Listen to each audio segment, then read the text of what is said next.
এখন মুহতারামের কাছে প্রশ্ন হলো, কোরআনে তো আমরা পেলাম, অনেকে আবার হাদিসে আছে কিনা এই ব্যাপারেও জানতে চাই।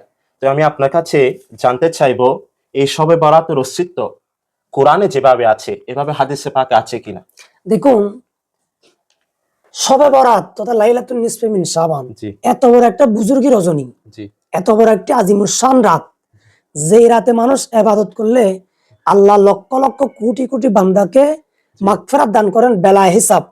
এরকম একটি রাত সম্পর্কে আল্লাহর পেয়ারা মাহবুব নবী উম্মতদেরকে বলবে না, তা কখনো হতে পারে না। জি বেশ। কারণ আমাদের নবী এমন একজন নবী যিনি আল্লাহর পক্ষ থেকে সমস্ত বার্তা উম্মতের কাছে নিয়ে এসেছেন। আমি যদি আপনাকে উপস্থাপন করি, সর্বপ্রথম সিয়াসতের যে আমরা কিতাব বলি, জি আমাদের দেশে আপনি শুনবেন কথায় কথায় সহি হাদিস কিনা। আল্লামা ইমাম তিরমিজি, আবু ইসা তিরমিজি আলাইহির রহমা, উনি একটি কিতাব লিখেছেন তিরমিজি শরীফ। জি ওখানে একটু উনি একটি স্বতন্ত্র অধ্যায় রচনা করেছেন, বাবু মা জা ফি নিসফি মিন শাবান। জি এরকম বেশ। একটি উনি স্বতন্ত্র বাব রচনা করেছেন।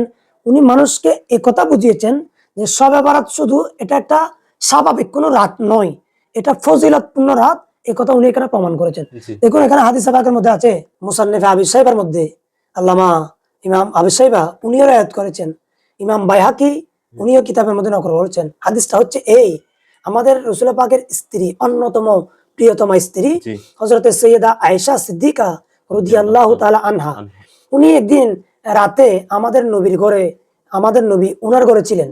তখন গভীর রজনী যখন হলেন, ওনাকে তালাশ করে পাচ্ছেন না। জি উনি বলছেন যে আমি ফাকাত্তু রাসূলুল্লাহি সাল্লাল্লাহু আলাইহি ওয়াসাল্লামা, যে আমি জাতা লাইলাতান, যে আমি একদিন আল্লাহর পেয়ারা নবীকে তালাশ করতেছিলাম, আমি পাচ্ছিলাম না।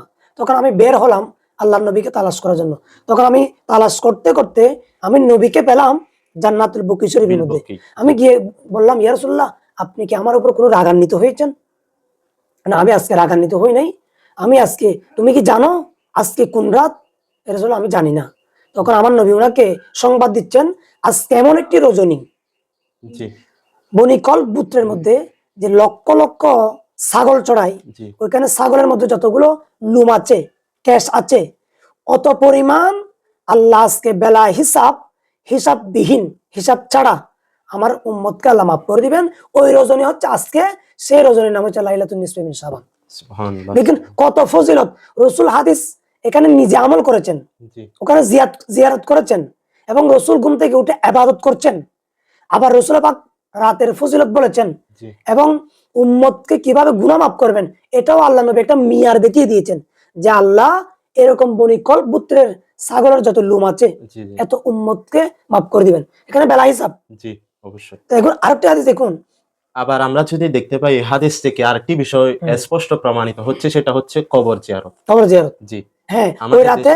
ওই রাতে অসংখ্য নফল জি যে ইবাদত আছে, এগুলোর মধ্যে অন্যতম একটি শ্রেষ্ঠ ইবাদত হচ্ছে কবর জিয়ারত করা। কবর জিয়ারত। যেহেতু ওই দিন রাসূল পাক বলছে যে অনেক মানুষকে আল্লাহ মাফ করে দিবেন। জি তো আমরা যদি আল্লাহর দরবারে ফরিয়াদ করি, আমাদের যারা আসলাফ, মুরব্বি, মরহুমিন, মরহুমাত, তাদের জন্য দোয়া করি, হয়তো একথা আমরা আল্লাহর কাছে বিশ্বাস রাখতে পারি যে আমাদের দোয়া, ওই রাতের বরকত, সাবস্টেন্স সবকিছু মিলিয়ে আল্লাহ আমাদের মরহুমকে মাফ করে দিবেন। জি বেশ।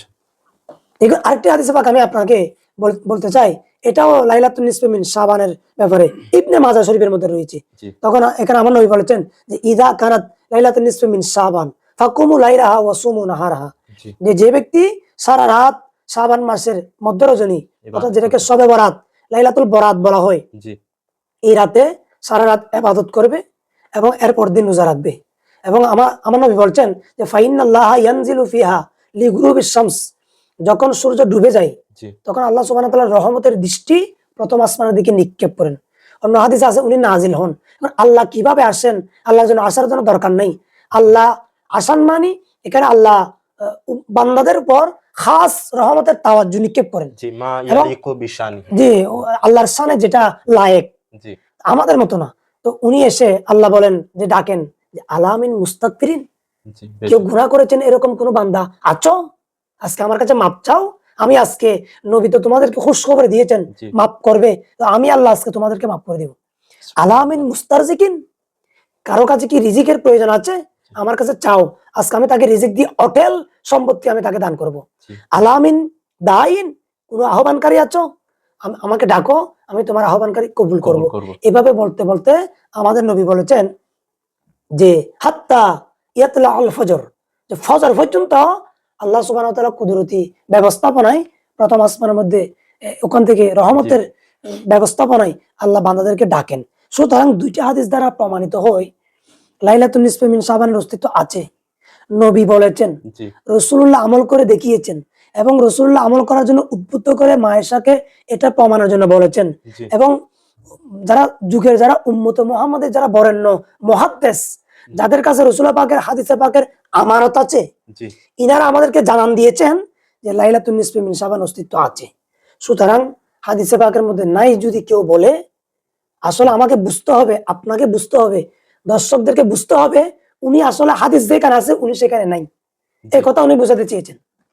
এখন এক্ষেত্রে আপনি কোরআন থেকে বলছেন লাইলাতুন নিসফে মিন শাবান, হাদিসেও বলছেন লাইলাতুন নিসফে মিন শাবান, তবে আমরা বলি শবে বরাত।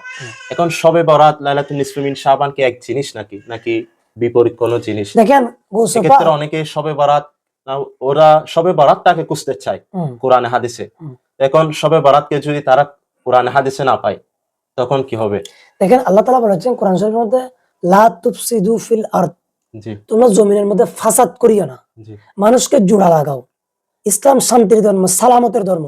জি আপনি প্রশ্ন করেছেন ওরা শবে বরাত তালাশ করে জি কেন? ওই আল্লাহ আগে বলে দিয়েছেন যে তোমরা জমিনের মধ্যে ফাসাদ করিও না।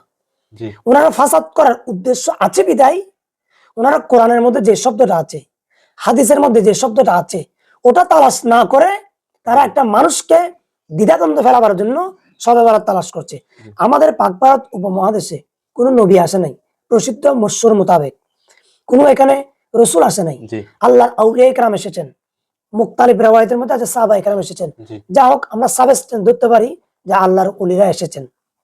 তো আল্লাহর ওলিদের কাছে তখন তারা যে ভাষা ব্যবহার করতেন, উর্দু, ফার্সি, জি বিভিন্ন সামগ্রিক শব্দ ব্যবহার করতেন। এই কারণে এই রাতকে আমাদের কাছে পরিচিত হচ্ছে শবে বরাত। শবে বরাত। সব মানে ফার্সি, রাত, বরাত মানে এটা আরবি, তো আরবি শব্দ, জি তো আরবি শব্দ ফার্সিতেও ব্যবহার হয়, জি উর্দুতেও ব্যবহার হয়। যার কারণে শবে বরাত মানে ওই লাইলাতুন নিসফে মিন শাবান হাদিসে পাকের নাম, আর লাইলাতুল মুবারাকা হচ্ছে কোরআনে পাকের নাম। এবং এটাকে লাইলাতুল শক বলা হয়, এবং লাইলাতুল রহমত বলা হয়, জি লাইলাতুল মাগফিরাত বলা হয়। এভাবে ইমামুল আউলিয়া গৌসুস সাকালাইন, গৌসুল আজম আব্দুল কাদের জিলানী অসংখ্য নাম দিয়েছেন। ফাজাইলুল আওকাত কিতাবের মধ্যে ইমামে বাইহাকি এবং লতাইফুল মারিফের মধ্যে, এভাবে অসংখ্য কিতাবের মধ্যে বিভিন্ন নাম দেখা যায়। কিন্তু তারা শবে বরাত বলে যে দুঃখ আমাদেরকে দিতে চায়, আমি আপনার মাধ্যমে দর্শক শ্রোতাকে জানাতে চাই, শবে বরাত এটা আরবি আর ফার্সি শব্দ মিশ্রিত। জি এটা কোরআনে কিয়ামত পর্যন্ত তালাশ করলে পাবে না, পাবে না। কিয়ামত পর্যন্ত হাদিসে পাকের মধ্যে তালাশ করলে পাবে না। কেন পাবে না? যেহেতু কোরআন আরবি জি আর অবশ্যই হাদিসে পাক আরবি। আরবি। সুতরাং আমাকে বুঝতে হবে শব্দ আমাকে আমরা যেটা ব্যবহার করতেছি জি এটা আরবি কিনা, এটা ফার্সি কিনা, এটা উর্দু কিনা। যদি আমরা আরবি হয় আমরা কোরআনে পাবো, হাদিসে পাবো। যদি ফার্সি হয়, উর্দু হয়, এটা আমরা সেখানে পাবো না। জি সুতরাং সামগ্রিক কথা হচ্ছে শবে বরাত এটার আরবি নাম লাইলাতুন নিসফে মিন শাবান অথবা লাইলাতুল মুবারাকা। সুবহানাল্লাহ।